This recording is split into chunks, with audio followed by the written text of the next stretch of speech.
1872 সালের ফেব্রুয়ারি বা মার্চ মাসের কোনো এক কুয়াশাচ্ছন্ন সকাল। মার্কিন যুক্তরাষ্ট্রের ওহাইও অঙ্গরাজ্যের ক্লিভল্যান্ড শহরের তেল শোধনাগারের মালিকদের মধ্যে এক চরম এবং শ্বাসরুদ্ধকর আতঙ্ক ছড়িয়ে পড়েছে। যারা কয়েকদিন আগেও নিজেদের স্বাধীন এবং লাভজনক ব্যবসায়ী ভাবত, তারা হঠাৎ করে আবিষ্কার করল তাদের ব্যবসা ধ্বংসের দ্বারপ্রান্তে। রাতারাতি ট্রেনের মাধ্যমে তেল পরিবহনের খরচ দ্বিগুণেরও বেশি বাড়িয়ে দিয়েছে রেলওয়ে কোম্পানিগুলো।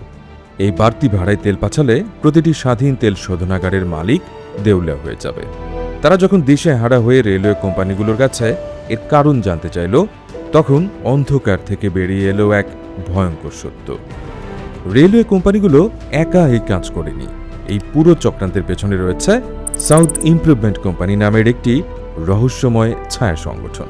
আর এই সংগঠনের মূল কারিগর মাত্র 33 বছর বয়সী এক শান্ত, ধীরস্থির এবং চরম হিসেবি তরুণ ব্যবসায়ী জন ডি রকফেলার। রকফেলার ক্লিভল্যান্ডের 26 জন স্বাধীন তেল শোধনাগারের মালিকের কাছে একটি চরম পত্র পাঠালেন। প্রস্তাবটি ছিল অত্যন্ত সোজা কিন্তু ভয়াবহ।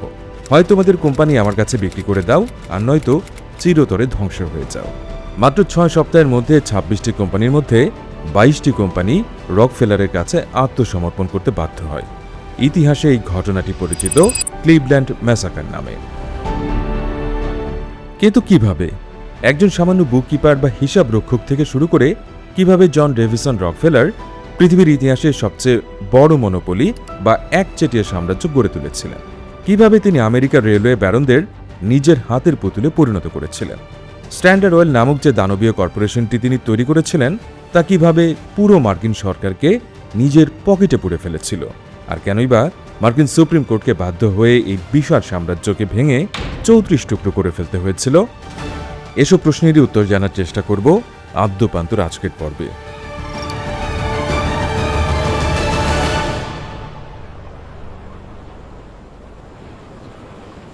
ঊনবিংশ শতাব্দীর মাঝামাঝি সময়। তখনও বিশ্বে বৈদ্যুতিক বাতির আবিষ্কার হয়নি। রাতের বেলা ঘর আলোকিত করার জন্য মানুষ ব্যবহার করত তিমি মাছের চর্বি থেকে তৈরি তেল বা ক্যাম্ফিন। কিন্তু তিমির তেলের দাম ছিল আকাশ ছোঁয়া, যা সাধারণ মানুষের নাগালের বাইরে। ঠিক এই সময়ে 1859 সালে পেনসিলভানিয়ার টাইটাসভিল নামক এক অখ্যাত গ্রামে এডউইন রেক নামের এক ব্যক্তি মাটির নিচ থেকে প্রথমবারের মতো অপরিশোধিত তেল বা রক অয়েল উত্তোলনে সক্ষম হন। এই আবিষ্কার পুরো আমেরিকায় এক অভাবনীয় উন্মাদনার জন্ম দেয়, যাকে বলা হয় পেনসিলভানিয়া অয়েল রাশ।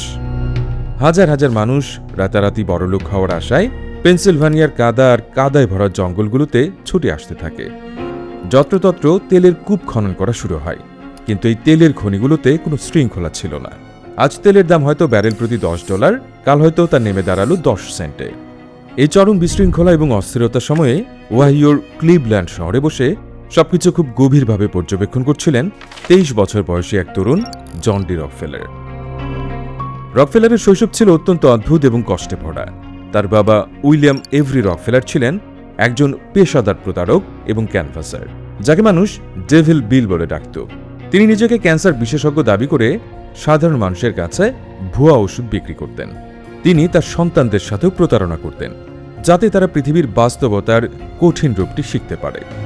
বাবার এই প্রতারণা এবং মায়ের কঠোর ধর্মীয় অনুশাসন রকফেলারকে অত্যন্ত হিসেবি, ধীরস্থির এবং আবেগমুক্ত একজন মানুষে পরিণত করেছিল।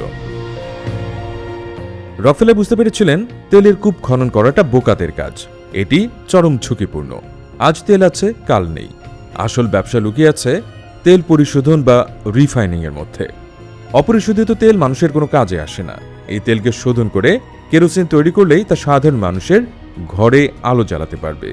1863 সালে রকফেলার তার পার্টনার মরিস ক্লার্কের সাথে মিলে ক্লিভল্যান্ডে একটি ছোট তেল শোধনাগার বা রিফাইনারি স্থাপন করেন। আর এখান থেকে শুরু হয় এক মহাকাব্যিক কর্পোরেট যাত্রার।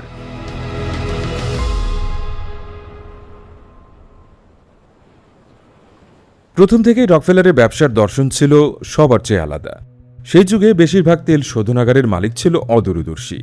তারা কেরোসিন তৈরি করার পর অপরিশোধিত তেলের বাকি বর্জ্য বা বাই প্রোডাক্টগুলো, যেমন গ্যাসোলিন বা ন্যাপথা, নদীতে ফেলে দিত, যার ফলে প্রায়ই নদীতে আগুন লেগে যেত। কিন্তু রকফেলার ছিলেন চরম মিতব্যয়ী।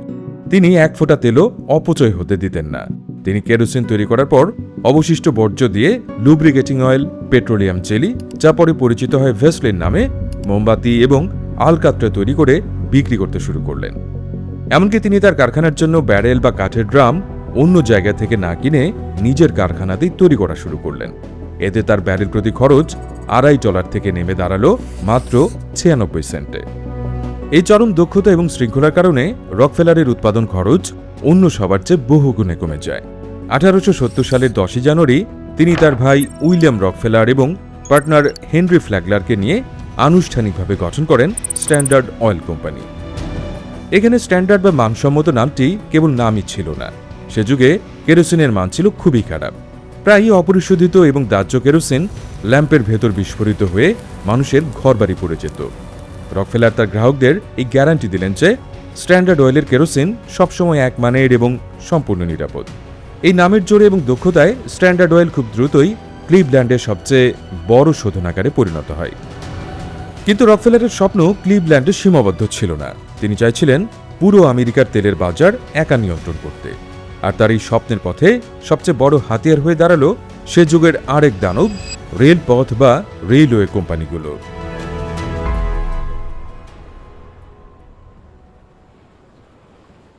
আমেরিকায় তখন তেলের খনি ছিল পেনসিলভানিয়ায়, শোধনাগার ছিল ক্লিভল্যান্ড এবং পিটসবার্গে, আর বাজার ছিল নিউ ইয়র্ক এবং পূর্ব উপকূলে।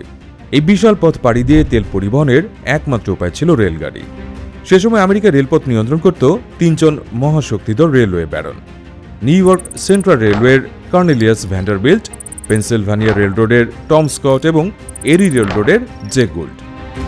আবার এই রেলওয়ে কোম্পানিগুলোর মধ্যে ছিল চরম প্রতিযোগিতা। রকফেলার এই প্রতিযোগিতার সুযোগটি নিলেন চরম ধুরন্ধরতার সাথে। তিনি রেলওয়ে কোম্পানিগুলোর কাছে গিয়ে একটি গোপন প্রস্তাব দিলেন। তিনি বললেন, আমি তোমাদের প্রতিদিন নির্দিষ্ট পরিমাণ তেলের ব্যারেল দেব, যা অন্য কোনো রিফাইনারি দিতে পারবে না, কিন্তু এর বিনিময়ে তোমাদের আমাকে গোপন ডিসকাউন্ট বা রিবেট দিতে হবে।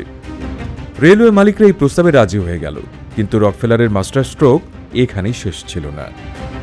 1871 সালের শেষের দিকে রকফেলার এবং রেলওয়ে মালিকরা মিলে গোপনে গঠন করলেন সাউথ ইমপ্রুভমেন্ট কোম্পানি। এই কোম্পানির নিয়মটি ছিল ইতিহাসের সবচেয়ে অন্যায্য এবং মাফিয়া স্টাইলের একটি ব্যবসায়িক চুক্তি। চুক্তি অনুযায়ী রেলওয়ে কোম্পানিগুলো স্ট্যান্ডার্ড অয়েলকে তেল পরিবহনের ক্ষেত্রে বিশাল ছাড় দেবে। স্ট্যান্ডার্ড অয়েলের প্রতিদ্বন্দ্বী কোম্পানিগুলোর জন্য রেল ভাড়া দ্বিগুণ করে দেওয়া হবে, এবং সবচেয়ে ভয়ঙ্কর বিষয় হল প্রতিদ্বন্দ্বী কোম্পানিগুলো যে বর্ধিত ভাড়া দেবে সেই ভাড়ার একটা বড় অংশ ড্রব্যাক হিসেবে সোজা রকফেলারের পকেটে চলে আসবে। অর্থাৎ রকফেলারের প্রতিদ্বন্দ্বীরা যত বেশি তেল পরিবহন করবে, রকফেলার ঘরে বসেই তত বেশি টাকা আয় করবেন। এই চুক্তিটি ছিল আক্ষরিক অর্থেই স্বাধীন তেল শোধনাগারগুলোর জন্য মৃত্যু পরোয়ানা। এই চুক্তির খবর যখন ফাঁস হয়ে যায়, তখন ক্লিভল্যান্ডের অন্যান্য তেল শোধনাগারের মালিকরা আতঙ্কে দিশেহারা হয়ে পড়ে। ঠিক এই সুযোগটি কাজে লাগিয়েছিলেন রকফেলার। ভিডিও শুরুতেই যে ক্লিভল্যান্ড ম্যাসাকার বা ক্লিভল্যান্ড গণহত্যার কথা বলেছিলাম, তাই চুক্তির ভয় দেখিয়ে করা হয়েছিল। রকফেলার তার প্রতিদ্বন্দ্বীদের অফিসে গিয়ে অত্যন্ত বিনয়ের সাথে বলতেন, আপনার ব্যবসার অবস্থা খুবই খারাপ, আপনি আমার কাছে কোম্পানি বিক্রি করে দিন।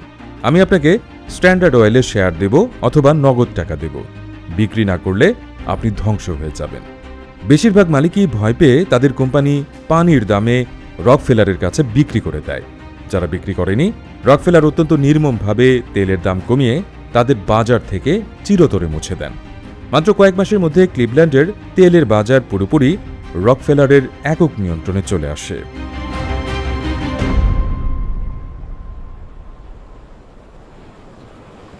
ক্লিভল্যান্ড দখলের পর রকফেলার এবার নজর ঘোরালেন পুরো আমেরিকার দিকে। তিনি একে একে পিটসবার্গ, ফিলাডেলফিয়া এবং নিউ ইয়র্কের বড় বড় শোধনাগারগুলো কিনতে শুরু করলেন। তার এই কৌশলকে অর্থনীতিতে বলা হয় হরাইজন্টাল ইন্টিগ্রেশন, অর্থাৎ একই ধরনের ব্যবসা, যেমন সব শোধনাগার কিনে নিয়ে একটি একচেটিয়া বাজার তৈরি করা। কিন্তু রকফেলারের এই আগ্রাসী রূপে ভয় পেয়ে গেলেন খোদ রেলওয়ে ব্যারনরা।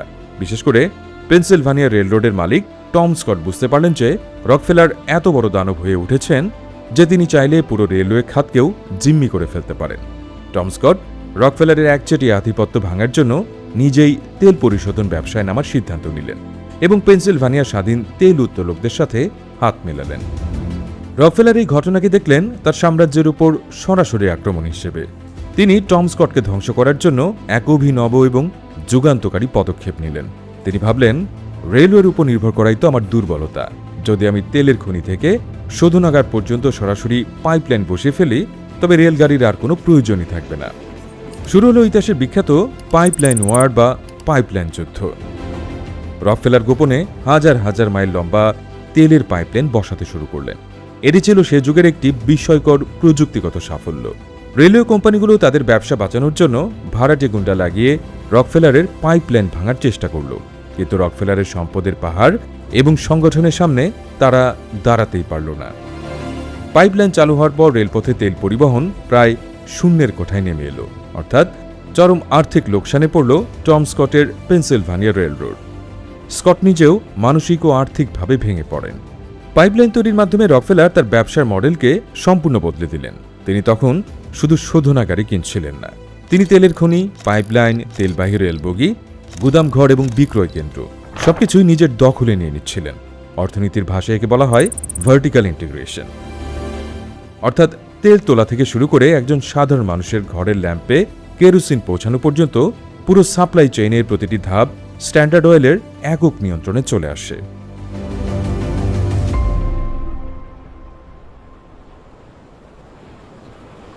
1880-র দশকের শুরুতে জন ডি রকফেলার আমেরিকার রিফাইন্ড অয়েলের প্রায় 90% বাজার একাই নিয়ন্ত্রণ করতেন। কিন্তু এই বিশাল সাম্রাজ্য পরিচালনা করতে গিয়ে তিনি এক বিরাট আইনি সমস্যার মুখে পড়েন। সে যুগে আমেরিকার কর্পোরেট আইনগুলো ছিল অত্যন্ত কড়া।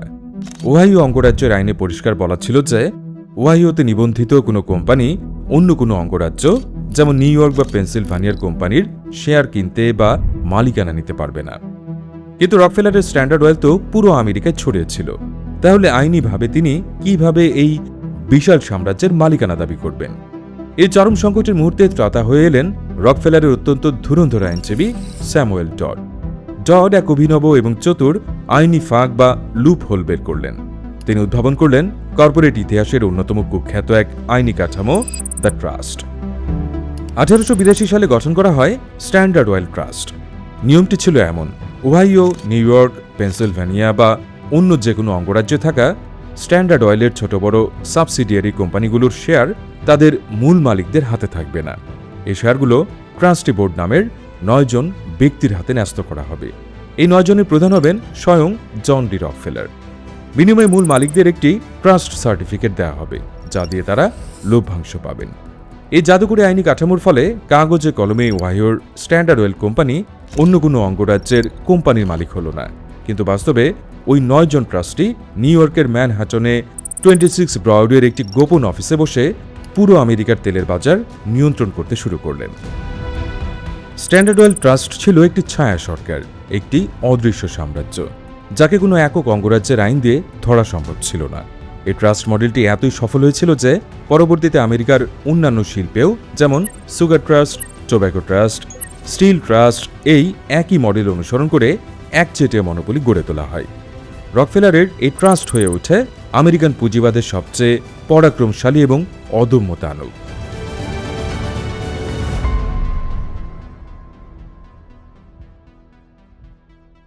ঊনবিংশ শতাব্দীর শেষ দিকে জন ডি রকফেলার ছিলেন আমেরিকার সবচেয়ে ধনী এবং ক্ষমতাধর ব্যক্তি, কিন্তু একই সাথে তিনি ছিলেন আমেরিকার সবচেয়ে ঘৃণিত মানুষ। সাধারণ মানুষ, স্বাধীন ব্যবসায়ী এবং কৃষকরা বুঝতে পারছিল যে স্ট্যান্ডার্ড অয়েলের মতো এই রাক্ষসী কর্পোরেশনগুলো আমেরিকার মুক্তবাজার অর্থনীতিকে ধ্বংস করে দিচ্ছে। তারা রাজনৈতিক নেতাদের কিনে রাখত এবং ইচ্ছে মতো পণ্যের দাম বাড়াতো বা কমাতো। রকফেলার তার পুরো জীবন অত্যন্ত গোপনীয়তার মধ্যে কাটিয়েছিলেন। তিনি কখনো সাংবাদিকদের সাথে কথা বলতেন না, কিন্তু তার এই দুর্ভেদ্য এবং গোপন সাম্রাজ্যের দেয়ালে প্রথম এবং সবচেয়ে বড় ফাটলটি ধরিয়েছিলেন একজন নারী সাংবাদিক, আইডা টারবেল। রকফেলারের উপর আইডা টারবেলের এক ব্যক্তিগত আক্রোশ ছিল। আইডার বাবা ছিলেন পেনসিলভানিয়ার একজন স্বাধীন তেল উৎপাদক। 1872 সালে সেই বিখ্যাত সাউথ ইমপ্রুভমেন্ট কোম্পানির চক্রান্ত এবং রকফেলারের আগ্রাসী নীতির কারণে আইডার বাবার ব্যবসা চিরতরে ধ্বংস হয়ে গিয়েছিল। আইডা তার বাবার সেই হতাশা এবং কান্না ছোটবেলায় নিজের চোখে দেখেছিলেন। 1902 সালে আইডা টারবেল ম্যাকলিওর্স ম্যাগাজিনে কাজ করার সময় স্ট্যান্ডার্ড অয়েলের উপর একটি অনুসন্ধানী রিপোর্ট করার সিদ্ধান্ত নেন। আইডা বছরের পর বছর ধরে গোপন নথিপত্র, আদালতের পুরনো রেকর্ড, ট্রেনের মালপত্রের রসিদ এবং রকফেলারের দ্বারা সর্বশান্ত হওয়া ব্যবসায়ীদের সাক্ষাৎকার সংগ্রহ করেন। তিনি অত্যন্ত নিখুঁত এবং যুক্তিনির্ভরভাবে স্ট্যান্ডার্ড অয়েলের অন্ধকার দিকগুলো, যেমন রেলওয়ের রিবেট চক্রান্ত, স্পাই বা গুপ্তচর ব্যবহার করে প্রতিদ্বন্দ্বীদের ব্যবসার তথ্য চুরি করা এবং দাম কমিয়ে তাদের বাজার থেকে হটিয়ে দেওয়া সব গোপন কৌশল প্রমাণসহ জনগণের সামনে তুলে ধরেন। এই রিপোর্টগুলো the history of the standard oil company নামে 1904 সালে একটি বই আকারে প্রকাশিত হয়। এটি ছিল মাকরেকিং বা অনুসন্ধানী সাংবাদিকতার ইতিহাসের এক মাস্টারপিস। আইডা টারবেলের এই বই পুরো আমেরিকায় এক প্রবল জনরোষের বিস্ফোরণ ঘটায়। সাধারণ মানুষ থেকে শুরু করে রাজনীতিবিদরা বুঝতে পারেন যে রকফেলারের সাম্রাজ্য কোনো জাদু বলে নয়, বরং চরম প্রতারণা এবং বেআইনি কাজের মাধ্যমে গড়ে উঠেছে। জন ডি রকফেলার এই রিপোর্টগুলো পড়ে ক্ষুব্ধ হয়েছিলেন ঠিকই, কিন্তু তার চিরাচরিত স্বভাব অনুযায়ী তিনি প্রকাশ্যে কোনো জবাব দেননি। তিনি আইডাকে তাচ্ছিল্য করে বলতেন মিস টারব্যারেল, অর্থাৎ আলকাত্রার ব্যারেল। কিন্তু রকফেলার বুঝতে পারেনি যে এই এক নারী সাংবাদিকের কলমের জোর তার মিলিয়ন মিলিয়ন ডলারের সাম্রাজ্যের ভিত নাড়িয়ে দিয়েছে।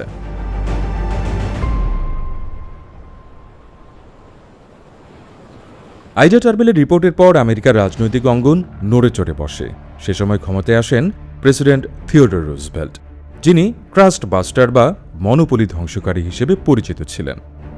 রুজভেল্ট প্রশাসন 1890 সালে পাশ হওয়া শারম্যান এন্টিট্রাস্ট অ্যাক্ট ব্যবহার করে স্ট্যান্ডার্ড অয়েলের বিরুদ্ধে একটি ঐতিহাসিক মামলা দায়ের করে। অভিযোগ ছিল একটাই, স্ট্যান্ডার্ড অয়েল স্বাধীন বাণিজ্যে বাধা দিচ্ছে এবং বেআইনিভাবে একচেটিয়া মনোপলি তৈরি করেছে। মামলাটি বছরের পর বছর ধরে আমেরিকার নিম্ন আদালত থেকে শুরু করে সুপ্রিম কোর্ট পর্যন্ত গড়ায়। পুরো আমেরিকার ঊর্ধ্বশ্বাসে অপেক্ষা করছিল এই শতাব্দীর সবচেয়ে বড় কর্পোরেট বিচারের রায়ের জন্য। অবশেষে 1911 সালের 15 মে মার্কিন সুপ্রিম কোর্ট এক যুগান্তকারী এবং ঐতিহাসিক রায় ঘোষণা করে। প্রধান বিচারপতি এডওয়ার্ড ডি হোয়াইট তার রায় ঘোষণা করেন যে স্ট্যান্ডার্ড অয়েল ট্রাস্ট একটি বেআইনি মনোপলি এবং এটি শারম্যান এন্টিট্রাস্ট অ্যাক্ট লঙ্ঘন করেছে। আদালত নির্দেশ দেয় যে স্ট্যান্ডার্ড অয়েল কোম্পানিকে ভেঙে অন্তত 34টি আলাদা এবং স্বাধীন কোম্পানিতে বিভক্ত করতে হবে। এই রায়ের ফলে তাসের ঘরের মতো ভেঙে পড়ে রকফেলারের 41 বছরের তিলে তিলে গড়া সাম্রাজ্য। স্ট্যান্ডার্ড অয়েল ভেঙে যে কোম্পানিগুলোর জন্ম হয় সেগুলো আজ আমাদের কাছে অত্যন্ত পরিচিত নাম, যেমন Standard Oil of New Jersey, যা বর্তমানে Exxon, Standard Oil of New York, যা বর্তমানে মোবিল, এবং স্ট্যান্ডার্ড অয়েল অফ ক্যালিফোর্নিয়া, যা বর্তমানে শেভরন। সুপ্রিম কোর্টের এই রায়কে অনেকেই আমেরিকার মুক্তবাজার অর্থনীতির বিশাল জয় হিসেবে উদযাপন করেছিলেন, কিন্তু ইতিহাসের সবচেয়ে বড় এবং চরম প্রহসনটি অপেক্ষা করছিল এই রায়ের ঠিক পরেই। সুপ্রিম কোর্ট হয়তো ভেবেছিল তারা রকফেলারকে শাস্তি দিয়েছে, কিন্তু বাস্তবে এই রায় রকফেলারকে পৃথিবীর ইতিহাসের সবচেয়ে ধনী মানুষে পরিণত করেছিল। কিভাবে?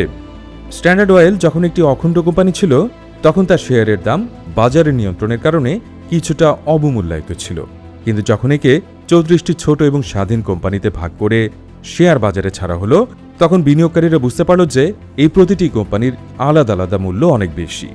রাতারাতি এই 34টি বেবি স্ট্যান্ডার্ডস বা ছোট কোম্পানিগুলো শেয়ারের দাম রকেটের মতো বাড়তে শুরু করল। যেহেতু জন ডি রকফেলারের কাছে মূল স্ট্যান্ডার্ড অয়েলের 25% শেয়ার ছিল, তাই আইন অনুযায়ী তিনি এই নতুন 34টি কোম্পানির প্রতিটির 25% শেয়ারের মালিক হলেন। পরবর্তী কয়েক বছরের মধ্যে এই ভাঙনের ফলে রকফেলারের ব্যক্তিগত সম্পদ প্রায় 3 গুণ বেড়ে গিয়ে $900 মিলিয়ন পৌঁছায়, যা তৎকালীন আমেরিকার জিডিপির প্রায় 2% ছিল। বর্তমান মূল্যে হিসেব করলে তার সম্পদের পরিমাণ ছিল প্রায় $400 বিলিয়ন কাছাকাছি, যা ইলন মাস্ক বা জেফ বেজোসের আজকের সম্পদের চেয়েও বহুগুণ বেশি। ওয়াল স্ট্রিটের অনেকে সে সময় মজা করে বলতেন, হে ঈশ্বর, আমাকে আরও একবার সুপ্রিম কোর্টের এমন শাস্তি দাও।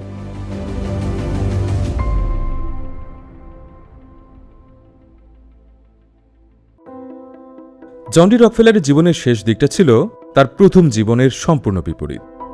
1911 সালে কোম্পানি ভেঙে যাওয়ার অনেক আগেই 1897 সালের দিকে তিনি ব্যবসার দৈনন্দিন কাজ থেকে অবসর নিয়েছিলেন। জীবনের শেষ 40 বছর তিনি তার বিশাল সম্পদের একটি বড় অংশ দান করে কাটিয়েছেন। তিনি শিকাগো বিশ্ববিদ্যালয় প্রতিষ্ঠা করেন, চিকিৎসা বিজ্ঞানের গবেষণার জন্য Rockefeller institute for medical research তৈরি করেন এবং ইয়েলো ফিভার বা পিচ জ্বরের মতো রোগ নির্মূলে মিলিয়ন মিলিয়ন ডলার দান করেন। আধুনিক ফিলান্থ্রপি বা জনহিতৈষী কাজের ধারণাই মূলত রকফেলার এবং অ্যান্ড্রু কার্নেগির হাত ধরে প্রতিষ্ঠিত হয়েছিল।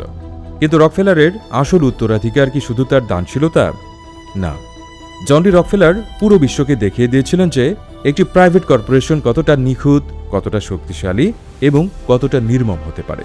তিনি প্রমাণ করেছিলেন যে যদি আপনি একটি শিল্পের পুরো সাপ্লাই চেইন, কাঁচামাল থেকে শুরু করে রিটেল মার্কেট পর্যন্ত নিয়ন্ত্রণ করতে পারেন, তবে আপনি আক্ষরিক অর্থে একটি দেশের অদৃশ্য সরকারে পরিণত হতে পারবেন। রকফেলার আজ নেই, কিন্তু তার প্রতিষ্ঠিত সেই কর্পোরেট আগ্রাসন, একত্রীকরণ এবং একচেটিয়া সাম্রাজ্যবাদের ব্লুপ্রিন্ট আজও গ্লোবাল ক্যাপিটালিজম বা বিশ্ব পুঁজিবাদের শিরায় শিরায় বইছে।